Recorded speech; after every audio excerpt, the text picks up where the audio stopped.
Obviously, did you just see the That's breaking it. news of 17 minutes ago? News, which one was that? 249 is Huh? cancelled. Oh, ESPN you're stood in. kidding. ESPN stood in Oh, and got it down. sorry to be the bearers of bad news.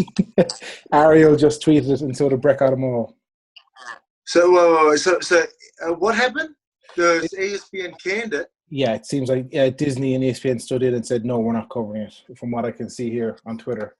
Dana just did a 2-minute interview with Fred Okamoto on Twitter and explained that the top brass in Disney called him and told him to stand down.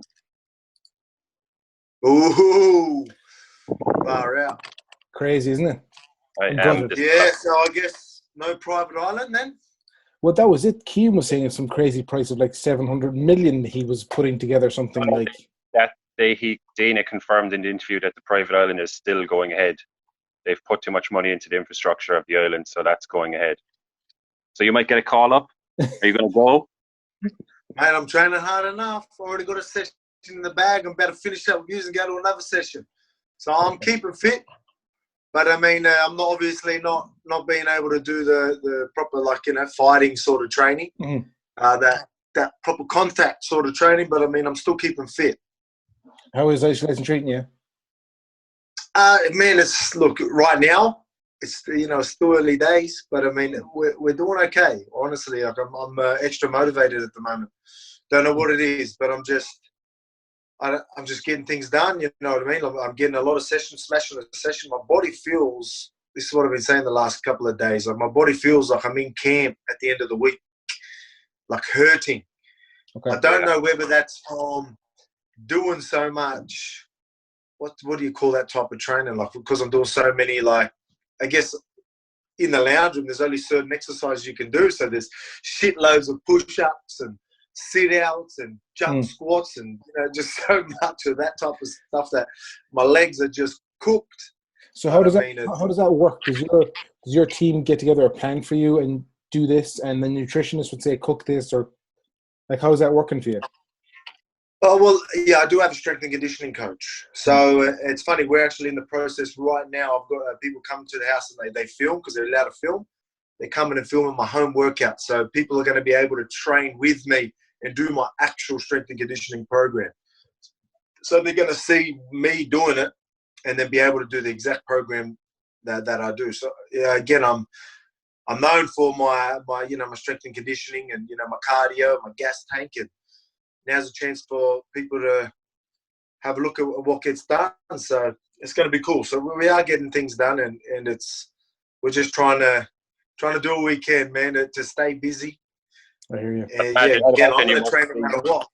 You must just be bottling up with all that pent-up energy, and this could go on for months. You were saying, I think I'm right in saying that you said you'd step up and face Khabib if needed. So, yeah. Let me ask: if you get the win against Max in Australia, if it goes ahead, are you destined to go up to lightweight? Man, look, yeah, that's definitely something that I'll definitely look into. What I've been trying to make vocal, I'm just not going to be one of them guys trying to chase them. You know, I don't want to run away from my division and chase the lightweight division. That's not me. You know, I'm the champ. You know, I believe in, you know, rankings. I believe in how the system has been working forever, and I want to stick to that. But at the same time, if a big opportunity comes my way, I'll take it. You know what I mean? If it is a Khabib fight, if it is a lightweight fight, if it's a welterweight fight and the money's good, I'll take it on. You know what I mean? I'll go back to the heavyweight days and take on the heavyweights, whatever it is. You know what I mean? I'll do whatever needs to be done. At the same time, the money's right. You know, again, like no weight cut.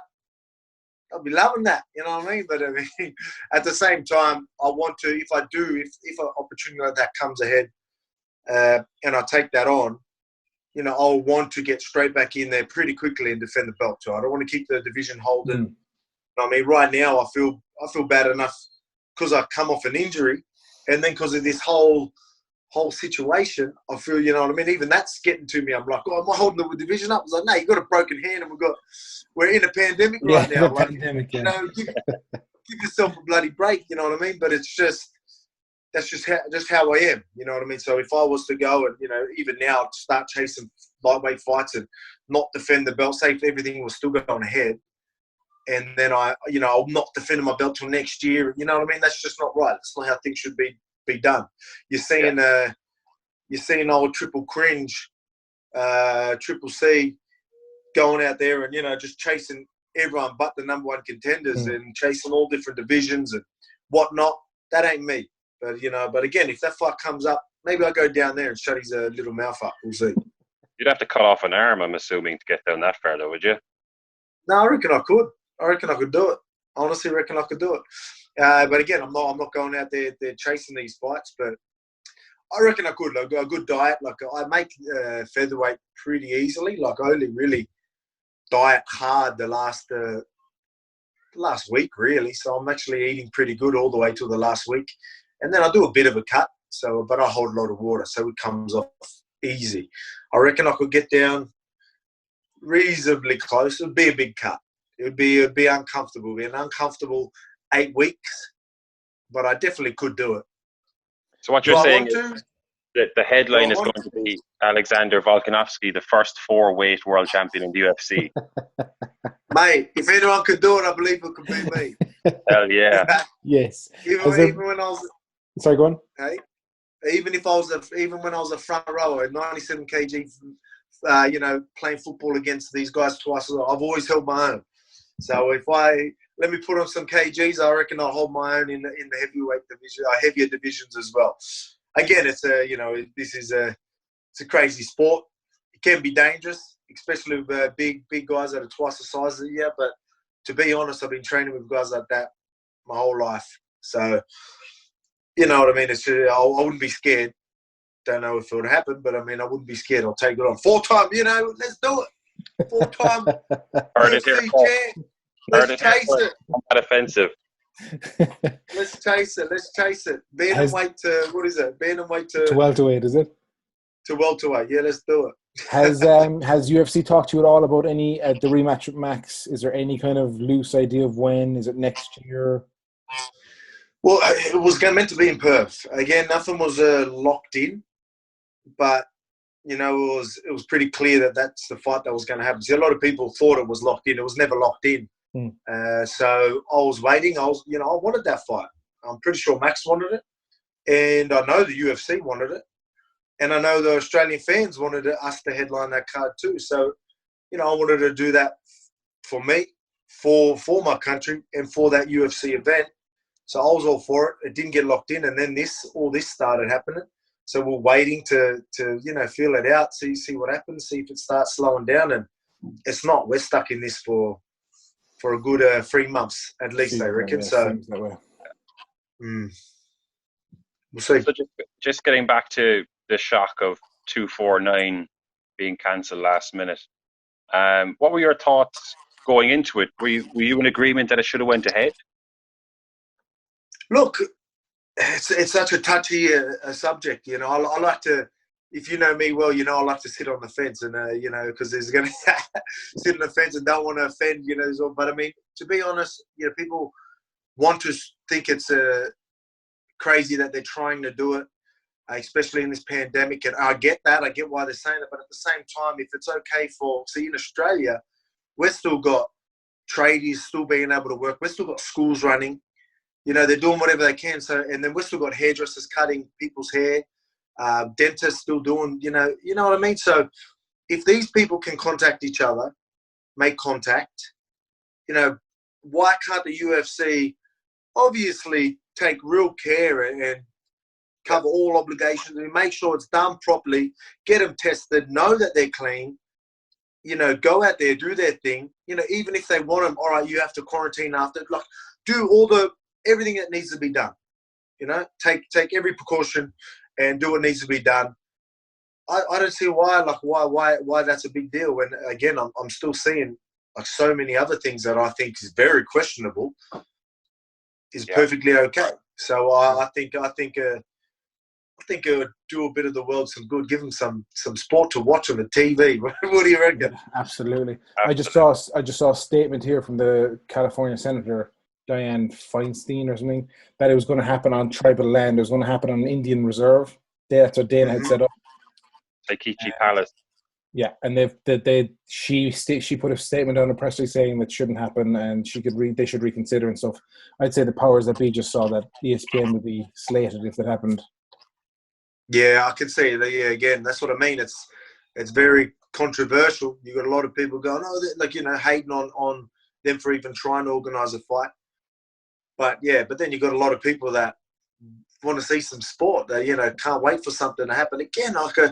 If any sport can do it, I think it is maybe sports that just involved a couple of your tennises or even your golf, things like that. Are they still going? Is golf still going? Do you know that? All cancelled. All the events are cancelled.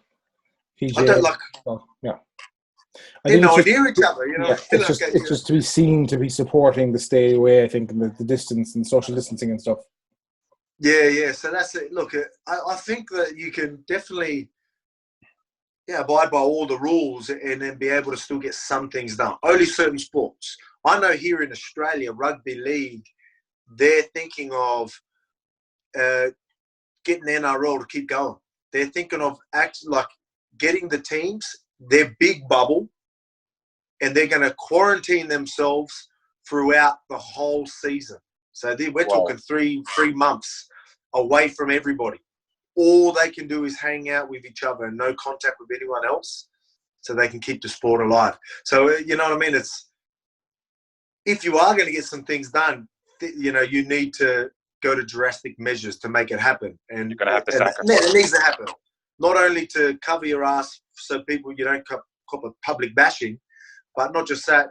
You want to, again, you got to care for your community. You can't just sit there take risks just to make a bit of money. That'll really, you're shitting on your country, you're shitting on everybody. But I mean, if you can abide by all the rules and again quarantine yourselves, there's still people on planes right now, isn't there? So yeah, and they're quarantining themselves. So if you do somehow strategize and make it as safe as it can be, and you know what I mean, and you're not really risking anything, and people are keen to do it. I don't know if every fighter or every rugby league player is going to do it, but I mean, I think if they're keen to do it and they're willing to sacrifice time away from family and all the things like that, and they abide by all the rules, I think things can be done.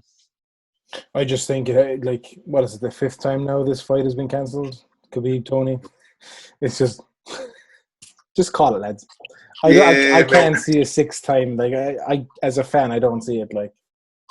Mate, literally, I think a lot of the big UFC fans will literally think this whole pandemic was so that fight didn't happen. You know what I mean? That's how, you know what I mean? They'll be that passionate and be like, what's going on? Literally, man, it's upsetting. But again, a lot of people giving Khabib a lot of grief about not fighting. We don't know the full story. So. Look, at the end of the day, you have to look after your family first. That comes before fighting. That comes before everything else. And that's what he wanted to do. Yeah. Exactly. Is that what happened? I don't know the full story there. Is he literally not allowed out of the country? Or yeah, so what happened was supposedly that he was told it's not happening in America no matter what. It's not happening in America. It's more than likely happening in Dubai. They're 80% in Dubai or the Arab Emirates. And then he flew home thinking he could just go across. But then all borders shut down. He said he couldn't leave Russia. So people said, why did you get on the plane first? It wasn't locked in. But you can't blame him. If someone high up said, look, it's not happening in the States. Yeah. That's it. Again, it's a tough world we live in, you know what I mean? People are gonna bash you for whatever they can. But I mean, look, man, this is a crazy situation that the whole world's in at the moment. And again, you can't blame one individual person for that fight not happening, especially when they're trying absolutely everything else and it's still not going to happen now. You know what I mean? It's just, there's so many reasons why this fight probably couldn't have happened. You know what I mean? And again, it didn't happen. It's unfortunate. Again, I wanted to watch that fight. Same. To be honest with you, if the Tony Ferguson and Gaethje fight happened, I thought that's going to be a better fight. That's a funner fight. That fight's going to be fireworks. But we all want to see the outcome. We all want to see the outcome of Khabib and Ferguson. We want to know. We want that fight to bloody happen. You know what I mean? So it's just crazy. But I mean, anyway, it hopefully happens eventually.